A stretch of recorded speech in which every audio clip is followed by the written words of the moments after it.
So it wasn't until I stopped collecting this one thing that I was able to start putting money to work for me instead of me working like a psycho hamster in a wheel. What was the one thing, you ask? Well, thank you for asking. It is collecting dumb debt. That's right, collecting dumb debt. I was a queen collector.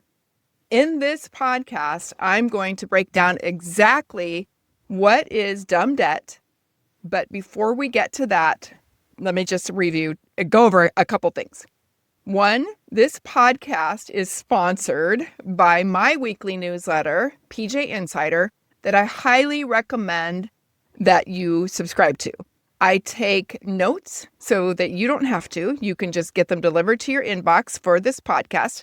And that way you can click on whatever links I share that I ask you to go subscribe to. You can get insight into my private life and some other fun things that we talk about. It's a way for us to really get to know each other better, to communicate, and so that I can deliver the specific things that you need, that you want and need from me. So there's that. And then if you haven't met me already, I'm Pamela J. I'm your host of the Rebuild Project, and I'm so happy that you are here. It wasn't that long ago that I found myself divorced, depressed, and drowning in debt. But I was not going to be defeated by this devil.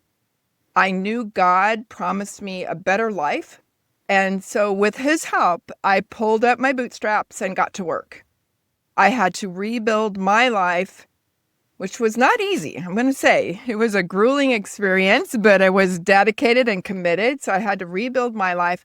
And that's how this podcast was born. A common sense biblical approach to debt, income, and wealth. So as of this recording, I'm still a single mom. I have zero dumb debt, I'm proud to say. I have a primary residence here in Southern California. I have 2 long-term rentals that are out of state and growing. I have not stopped that journey. I am a real estate freak. I don't even know how to say it. I'm so passionate about real estate and the way it can change not only like my life or your life, but it helps provide nice living for people who aren't ready to buy or just are in need of some temporary housing.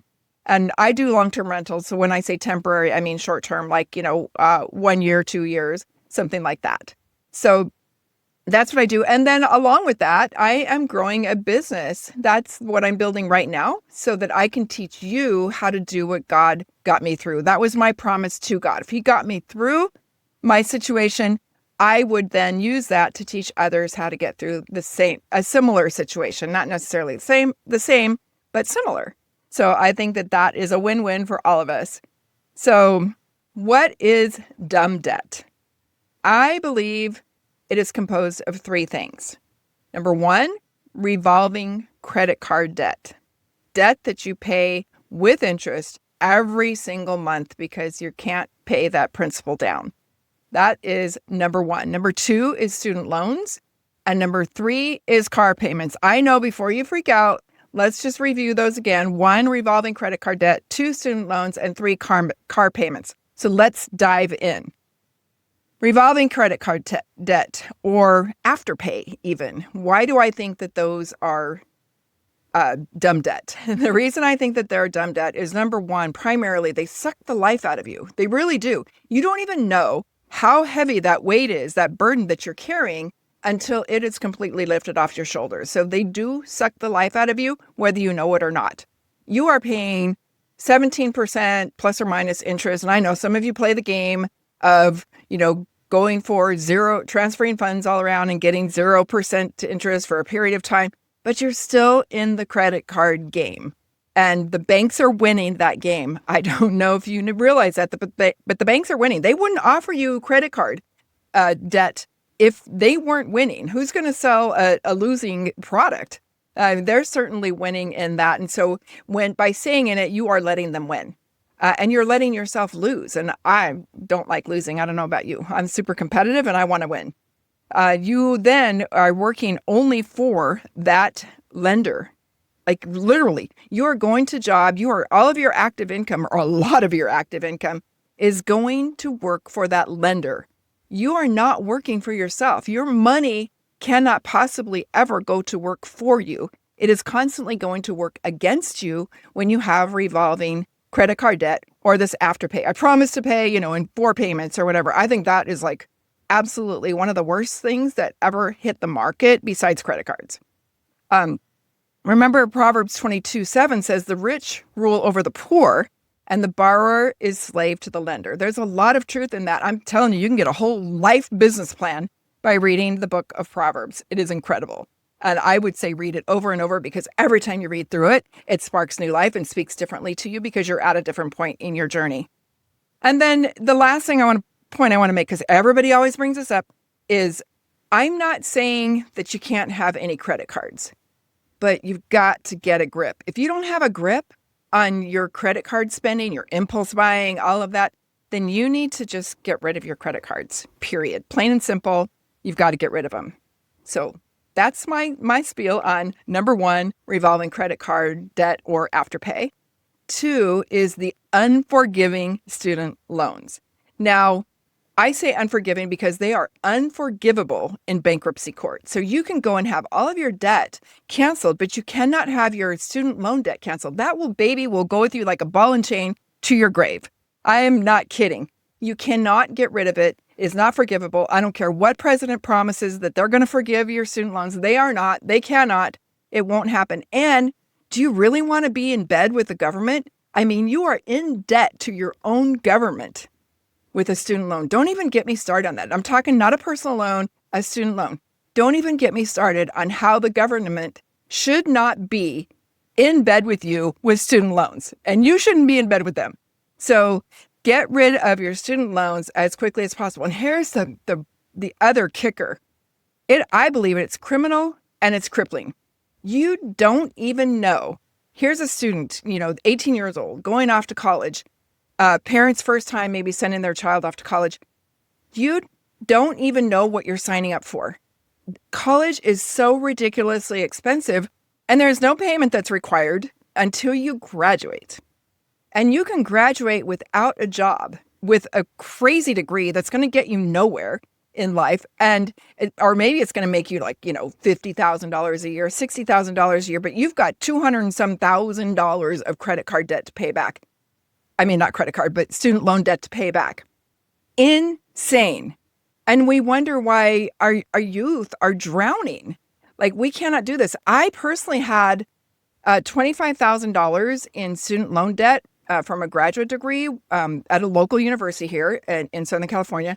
And I thought that was ridiculous. And I felt that was just like a ball and chain on me. I got to work, paying that off in my, the first year after my divorce. And I was only making $75,000. I know, only, but I live in Southern California, remember, $75,000 a year. I paid off $25,000 in debt. I was scrappy. I mean, I was tight, scrappy, cheap, like all the things, because I wanted that out of my life. And I'm so grateful that I did that, because it taught me so many things. It taught me how to really evaluate purchases. It taught me how to live off less than I thought that I needed. It was amazing, an amazing journey. And I want everyone to go through that journey of getting rid of all of your dumb debt. So that is number 2. Number 3, and this one gets me grief as well, is car or lease payments. I mean, we walk around thinking that a car or a lease payment is normal. It's not. Don't be normal. Don't have a car payment. It is so bad. Here's what happens. You go to buy a new car and you're like, oh, I can't afford that payment, because they want to give you whatever, the 60-month, the 5-year car payment financing plan. And they say, oh, well, what can you afford? And you say, oh, well, I can afford X. And they go, oh, okay, no problem. We can give you the 10-year plan. Woohoo, So you go, oh, okay, great. That fits in my budget. So you've got this 10-year car payment now that you're paying ridiculous interest at the end of it for no benefit. And at the end of those 10 years or before, you're ready for a new car. Maybe you didn't buy a very quality car. So avoid that at all costs. If you are in that situation right now, we want to get you out of it as quickly as possible. And we'll talk about that in a minute, but don't be normal. A nice car does not equal wealth. And most often, it only equals debt. So if you've got revolving credit card debt or Afterpay, you've got, maybe the unforgiving student loans, you've got the car or lease payments.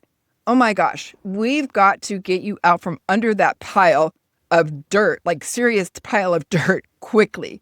So you're going to need to seriously put on your bootstraps and start digging away. So here's what I'm going to say. What can you do? Because sometimes it feels a little bit hopeless. It's not, trust me, you just have to start, and you not just start, you have to stay committed. And I don't care which path you take of paying off, the credit card with the highest interest rate or the lowest interest rate first. It doesn't matter. What matters is that you stay committed to that plan and you get yourself to where you need to be. So if it means playing the game of moving your credit card debt to a zero interest account for a period of time, fine, but pay the principal down. Don't acquire more debt during that process. You've got to be smart. You are smarter than that. You are smarter than that. No one has held you accountable. You're caught up in consumerism. You're caught up in instant gratification, and we've got to stop it. I blame a lot on social media, but you know what? We can't let social media win. It's the devil's playground. Like, we can't let the devil win. We are going to win. We are better than that, because the only way we can have kingdom impact is by abundantly growing kingdom income so that we can make a difference in the world. Christians cannot move forward and make a difference while buried in debt. And that is of the enemy. Period. No questioning about it. So again, what can you do? Your action steps. One, you're going to make a T-chart, the good old T-chart. And on one side, you're going to put your needs. And so needs are food, clothing, shelter, transportation. That's it. And then on the other side, you're going to put your wants. So streaming services, memberships, other things like that, going out to eat, entertainment, all those good things. So you want to get rid of as much of those wants as possible. Reduce them, minimize them, streamline them. You want to get rid of them. On the other side, the food, clothing, shelter, transportation, you want to take a look at, am I overspending in these areas? Do I have too much food? Am I spending too much on food going out? Am I, buying a lot of junk food that isn't making me healthy? Because one of your first steps to wealth and creating wealth is your health. So am I buying the wrong kinds of foods that aren't satiating and they're just keeping us addicted and in this unhealthy world? And then you move on to clothing. How much clothing do I really need? How much does my family need? Can I do a capsule wardrobe? Can I do something that makes it look more like uniform, but add accessories to make it different, to make it unique. And then just wear those items over and over. Like, I like wearing white blouses like this, white linen blouses. It keeps my life super simple, and they're nice and cool and comfortable, and they never go out of style. So I really do like that. You can buy a lot of accessories, scarves, jewelry, like whatever, belts, you name it, at thrift stores. You don't have to go buy brand new. It's super simple. What about your shelter? Are you living in too large of a space? I went from a big space in one city over to a much smaller footprint. I'm in a 2-bedroom, 2-bath small house. Granted, my kids are out of the house now, but do you really need all the space that you've got? Because it's higher cooling, higher heating, higher maintenance, more furnishing. Do you really need the space that you've got? So kind of take a look at that. And then lastly is your transportation, which I already talked about. Your transportation, are you spending too much on a car? Not, are you, subscribing to the car payment plan that most everyone subscribes to? Here's a little story. When I got divorced, drove a late 90s, bought for $2,500, a late 90s Toyota Sienna. And I drove that baby to the ground from 2015 to 2020, to the ground till it died. And I then went and bought a 2016 Toyota Highlander. Now in 2020, if you'll remember, the used car prices were going through the roof because everybody was buying used at that time. And people were selling their cars too because, everybody needed to make some changes. They were a little afraid for their jobs. So my 2016 Toyota Highlander that I bought in 2020 was higher priced than I wanted, than I had actually saved for, but I needed the car. So I got it. And in 2 months, they financed it, of course, for a longer period of time. My bank did. But in 2 months, I paid that baby off because I was not going to have these long car payments. And Toyota has been calling me and emailing me ever since, wanting my car back and wanting to buy a lot, but I refuse to do that. It is an amazing car. She has 100,000 miles on her. She's a timing chain, not a timing belt. So like low maintenance, all the good things. So when you do buy a car, if you go out and buy a new car, don't buy one that's going to require a lot of maintenance for you. Buy one that's dependable. And that's a Toyota, a Honda. Sorry, American made. I'm an American through and through. I'm an American made, USA made advocate, but man, we need to step it up at the car department. At least that's my opinion. But anyway, so if we can make, if the United States can make cars dependable like Toyota and Honda, I'm all in. I'm all in. So anyway, that's kind of my spiel on the car stuff. So you just need to take a look at that T-chart. So that's one of your action steps. And then you're going to go and attack your dumb debt. Like attack it like white on rice until it's absolutely gone. And you're going to be able to, I've got a tool that you can get, and that's not who's sponsoring the show today. My show is sponsored by my newsletter, PJ Insider. But in addition to that, you might see that you can get my debt dumping kind of tool that's in there. And it's super simple. Anybody can use it. You don't need to know Excel or anything in order to use it, but it creates a visual for you. And that's one thing that kept me on track the whole time was just visual. I've had $20 extra that went to my debt. $50 extra went to my debt. I didn't care. I just put everything to my debt until it was paid off. So you can do it too. And when it's a visual right in front of you and you've enlisted everybody, your friends and family members to be on the path with you, it makes life a lot easier. And then I just use colored pencils and put a date every time that I did it. And I'm sorry, I didn't bring that to this, but I will show you next time. Post it somewhere. But I can, if you sign up for PJ Insider, my newsletter, I will give you that tool inside that newsletter. So go ahead and do that and make your life super simple, right? And again, I'm going to link that in the show notes. So it's PamelaJandCo.com/PJ Insider, where then you'll get all the free tools. So in closing, here again are your action steps. You want to make your T-chart and start attacking your dumb debt like I said, white on rice until it's gone. And don't try your best not to get defeated or feel defeated. Stay engaged here in this community. Stay engaged with me so that you can keep getting the encouragement, because I'll tell you what's on the other side of that is just glorious. Absolutely glorious. And you're going to then be able to start growing your income, which will happen anyway simultaneously when you get really smart about your debt, and creating wealth, because that's what your future is. And we're going to go into all of what that means as we continue this journey on this Rebuild Project podcast. 2 is, like I said, you're going to become a PJ Insider. So you're going to make your T-chart, become a PJ Insider. And friend, until next time, let's go to work. Bye for now.